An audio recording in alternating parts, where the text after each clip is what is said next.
Endometriosis ఉన్నప్పుడు ముఖ్యంగా వచ్చే సందేహము ఐవీఎఫ్కి వెళ్ళాలా లేక సర్జరీ చేయాలా? ఇది చాలా ఇంపార్టెంట్ డెసిషన్. కానీ ఈ నిర్ణయం ప్రతి మహిళకి ఒకేలాగా ఉండదు.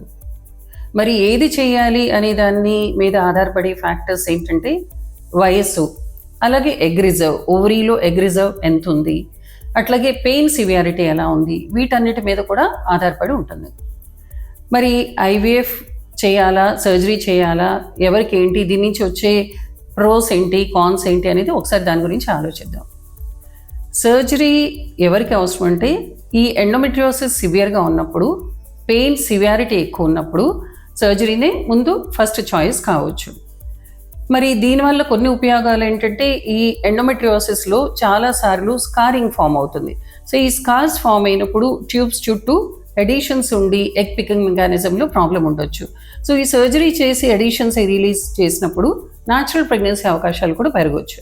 అయితే కొంతమందికి ఎండోమెట్రియోమా అంటే ఎండోమెట్రియోటిక్ సిస్ట్ ఓవరీలో ఫామ్ అయినప్పుడు మనం ఒకవేళ ఐవీఎఫ్కి వెళ్ళాలన్నా ఎగ్ పికప్ చేయాలంటే మనం ఈ డైరెక్షన్లో చేయాలి.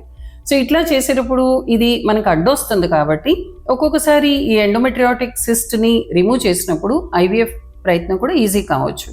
మరి ఈ సర్జరీ చేయటం వల్ల సిమ్టమ్స్ తగ్గటమే కాకుండా ఒక్కోసారి న్యాచురల్ ప్రెగ్నెన్సీ ఛాన్సెస్ కూడా పెరగవచ్చు. కానీ మనం గుర్తుంచుకోవాల్సింది ఏంటంటే డిజీజ్ సివియర్గా ఉన్నప్పుడు సర్జరీ చేసినా కూడా న్యాచురల్ ప్రెగ్నెన్సీ ఛాన్సెస్ తక్కువ ఉంటాయి. మరి సర్జరీలో మనం చేసేటప్పుడు ఈ ఎండోమెట్రియం తీసేటప్పుడు ఒక్కొక్కసారి నార్మల్ ఓవేరియన్ టిష్యూ కూడా లూజ్ అవ్వచ్చు. మరి అది లూజ్ అయితే ఎగ్ రిజర్వ్ కూడా తగ్గవచ్చు. సో సర్జరీ నుంచి వచ్చే ఇబ్బందులు ఇవి. మరి ఐవీఎఫ్తో ఉపయోగం ఏంటి? మనం ఒకవేళ ఎగ్ రిజర్వ్ తక్కువ ఉన్నప్పుడు, ఏజ్ పెరుగుతున్నప్పుడు, ఎక్కువ సమయం పోకుండా ఐవీఎఫ్కి వెళ్ళినప్పుడు మనం ఒకటి ప్రెగ్నెన్సీ అవకాశాన్ని ఇమీడియట్గా పెంచుకోగలుగుతున్నాం. అట్లాగే తక్కువ రిజర్వ్ ఉన్నప్పుడు మనం ముందే ఎగ్స్ బయటికి తీసి మనం దాన్ని ఉపయోగించుకున్నప్పుడు సర్జరీ వల్ల రిజర్వ్ తగ్గే రిస్క్లు అనేవి కూడా మనకి తగ్గవచ్చు. సో డెఫినెట్లీ ఐవీఎఫ్ ఎక్కువ మందికి ఉపయోగపడుతుంది. కానీ ఇది కాస్ట్ ఫ్యాక్టర్ ఆలోచించాలి. అండ్ ఇంకోటి ఎండోమెట్రియోసిస్లో ఐవీఎఫ్లో అవకాశాలు మిగతా ఐవీఎఫ్ సైకిల్స్ కంటే కొంత తగ్గవచ్చు కూడాను. మరి కొంతమందికి సర్జరీ కూడా అవసరం పడుతుంది, ఐవీఎఫ్ కూడా అవసరం పడుతుంది.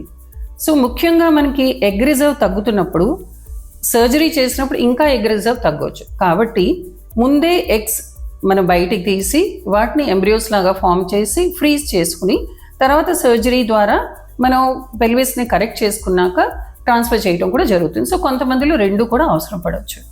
మరి మీకు సర్జరీ కావాలా, ఐవీఎఫ్ కావాలా, రెండు కావాలా అనేది మీ సిమ్టమ్స్ బట్టి, సివియారిటీ బట్టి, ఏజ్ బట్టి మీ ఫర్టిలిటీ స్పెషలిస్ట్ డెసిషన్ తీసుకోవచ్చు. అల్టిమేట్గా చాలామందికి ఐవీఎఫ్ఏ ఎఫెక్టివ్ ట్రీట్మెంట్ కావచ్చు.